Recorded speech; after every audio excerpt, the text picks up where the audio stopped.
my last video, the link is over here somewhere. I have shared about what are some of the exercises that we can do just after having an ankle sprain. Today what we are going to do is we are going to talk about what we can do after we are comfortable with these exercises, and it's very important for us to load the ankle as soon as we can, and also to make the balance and strength around the ankle better as early as possible, because unless and until we are not doing that, we are not going to get our original and our earlier ankle back. So make sure you do all these exercises. I'm going to do these exercises with you so that you get a bit more idea of what we are doing. So make sure you are ready to do those exercises. Now the first and most important one is to make sure that we are getting the ankle inversion and eversion back. And you heard me correctly. So we need to get the ankle moving in the other direction as well.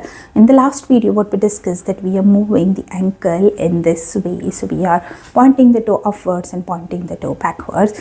Whereas today what we are going to do is we are going to take the ankle in the other ranges as well.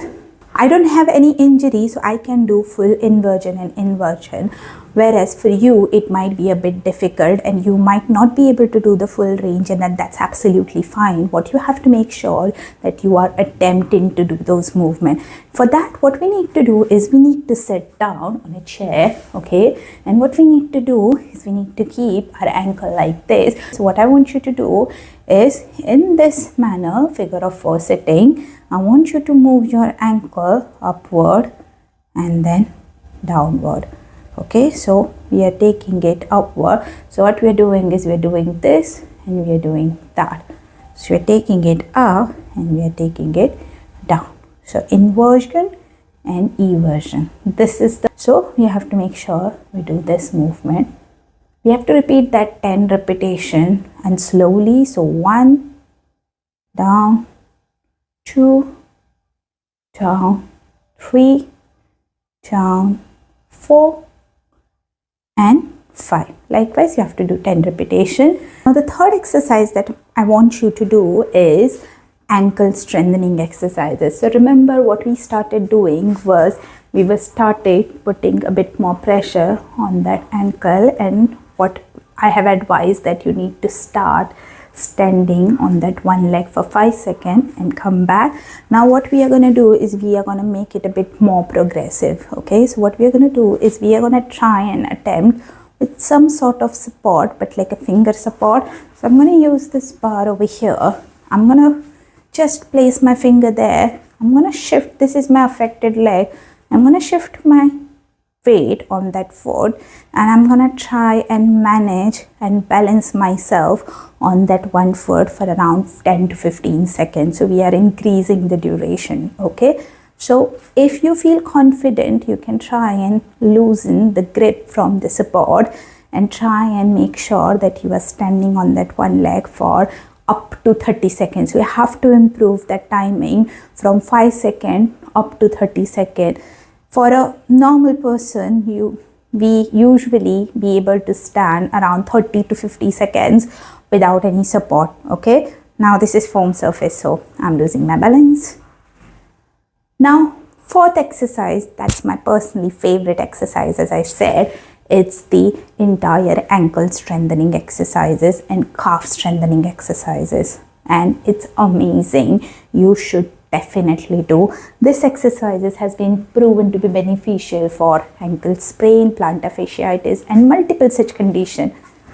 It also gives us a bit more confidence to move that ankle a bit better. Okay, so for that, what I want you to do is I want you to find out a step, okay, or a stepper. So I'm going to use a stepper here. What I want you to do is stand on the step, okay, take the foot at the edge of the step and try and lowering the heel down and then lifting it up, and it's a rhythmic movement that we have to do.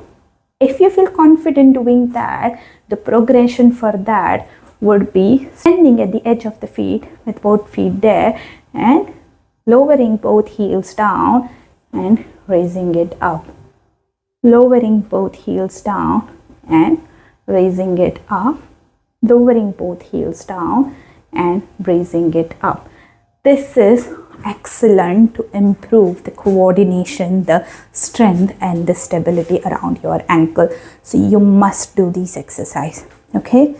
Now the next and last exercise is to improve the ankle inversion and eversion strength. Okay. Now what we were doing initially for the first exercise is to start bringing the ankle in that motion.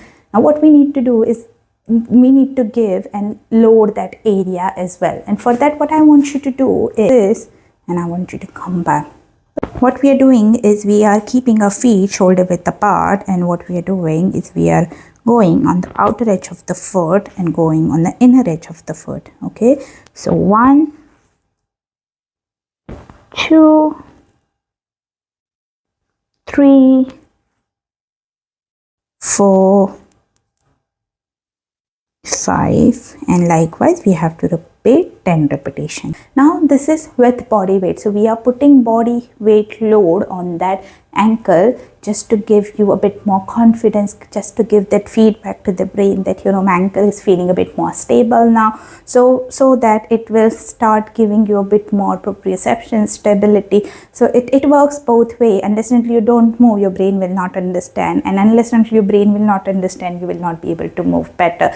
So it's a very complex thing that we are doing by doing these exercises. Okay, alternate way to do this: if you're really scared to do this movement in standing, thinking, oh, I'll just twist my ankle again, or I will have another symptom, then we can try and use TheraBends to do these exercises. Okay, what I want you to do is take a resistance band, put it around your foot like this, around the front part of your foot. Keep your knee straight on some stable surface. Okay, and what I'm doing is we are doing inversion and eversion, and what we will do is I'm holding the resistance band with my hand. Okay, now what you need to do is move your foot inward. Now the resistance band is trying to pull it outward. This is a resistance against that movement, and we are doing eversion, which is where the resistance band is trying to pull it inward. Okay, so we are doing this and this. There's another way to do it a bit more effectively, but I think this is much easier and my patient follows this much easier than the other one. So that's why I'm teaching you this one. Okay. What we have discussed so far is how we can improve the mobility, stability and strength of the ankle muscle, foot muscle, and how we can get that confidence back, how we can get that brain to ankle connection a bit better so that we can start moving a bit better and with confidence without really having the fear that I might twist my ankle again. If you like this video, make sure you share this with the others who are suffering through the ankle sprain. And if you need any support for any further assessment or your ankle sprain assessment, make sure that you comment below so that you can book in one session with myself. Till that time, all the best for your recovery, and make sure that you are doing exercises, not resting, and making sure you're moving and keeping that ankle and foot mobile. Thank you, happy recovery, and I'll see you in my next video. Bye.